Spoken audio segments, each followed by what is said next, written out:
Concluding his successful state visit to the United States, Prime Minister Narendra Modi arrived in Egypt's capital Cairo for the first state visit on the second leg of his two-nation tour. He was greeted with a ceremonial welcome and guard of honor, and a special honor was received by his Egyptian counterpart Mustafa Madboulle at the airport. During his two-day visit, Modi held a roundtable meeting with the Egyptian PM and will meet President LCC. He will also visit Al-Hakim Mosque, where he will spend nearly half an hour. PM Modi will also visit the Heliopolis War Grave Cemetery to pay tribute to the Indian soldiers who made the supreme sacrifice fighting for Egypt during the First World War. Prime Minister Narendra Modi concluded his first state visit to the United States and said that both nations will keep working together.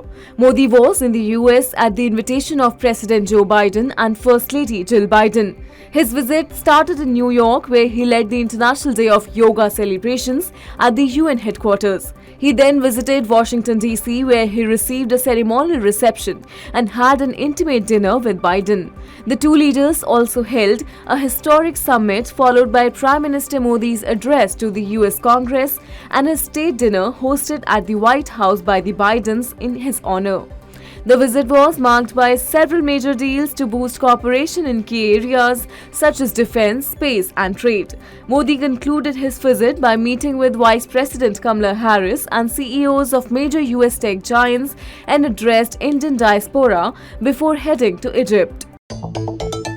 Following a meeting with Prime Minister Narendra Modi in Washington, D.C., three major US tech giants, including Amazon, Google, and Microsoft, have committed to investing heavily in India. While Amazon has committed to invest an additional $15 billion in India over the next 7 years, Google has announced it will open its Global FinTech Operations Center in Gujarat and invest $10 billion in India's digitalization fund. Microsoft chairman and CEO Satya Nadella, in his meeting with the Prime Minister, discussed the possibilities of technology, especially artificial intelligence, to improve the lives of Indians. In an effort to form a unified front against the current BJP government, opposition leaders from 15 parties, including TMC, Congress and NCP, met to devise a joint strategy for the upcoming Lok Sabha elections. However, BRS, BJD, RLD and YSRCP chose not to attend. Amidst the gathering, the Aam Aadmi Party accused Congress of collaborating with BJP on an ordinance issue, prompting a demand for Congress to clarify its stance. Congress responded that the matter would be addressed within the parliament. US President Joe Biden has reiterated America's backing for India's permanent membership in the reformed United Nations Security Council. Biden also reaffirmed support for India's membership in the Nuclear Suppliers Group and expressed enthusiasm for India's non-permanent membership in the UNSC for 2028-29, considering India's contribution to the UN system, commitment to multilateralism, and active engagement in the negotiation process for Security Council reforms. A simmering conflict between Russia's military leadership and Yevgeny Prigozhin, the head of the private mercenary group Wagner, has erupted into a full-blown insurrection. With tanks and soldiers now on the streets, Prigozhin claims to have seized control of military facilities in Rostov-on-Don, a major Russian city, and accused Russia of attacking his forces.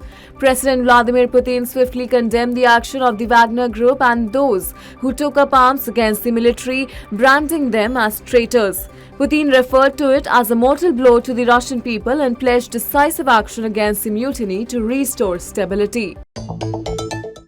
All 5 people aboard the Titan submersible have been confirmed dead after the submarine imploded in Atlantic. The submersible, operated by OceanGate Expeditions, which began its journey to the Titanic wreck at a depth of 12,500 feet in the Atlantic Ocean on 18th June, lost contact after nearly 2 hours. The rescue teams of US, UK, France and Canada had jointly launched a search operation of the Titanic submersible on Sunday in desperate international rescue effort. However, later the US Coast Guard confirmed that there were no survivors after the catastrophic implosion deep in the North Atlantic.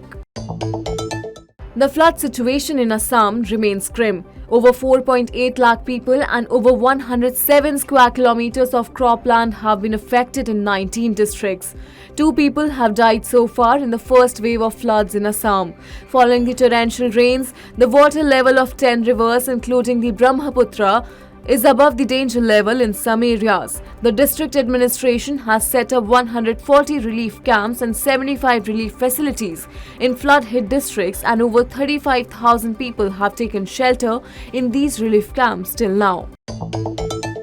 Union Home Minister Amit Shah laid the foundation stone of Balidan Stamp at Pratap Park in Lal Chowk of Srinagar.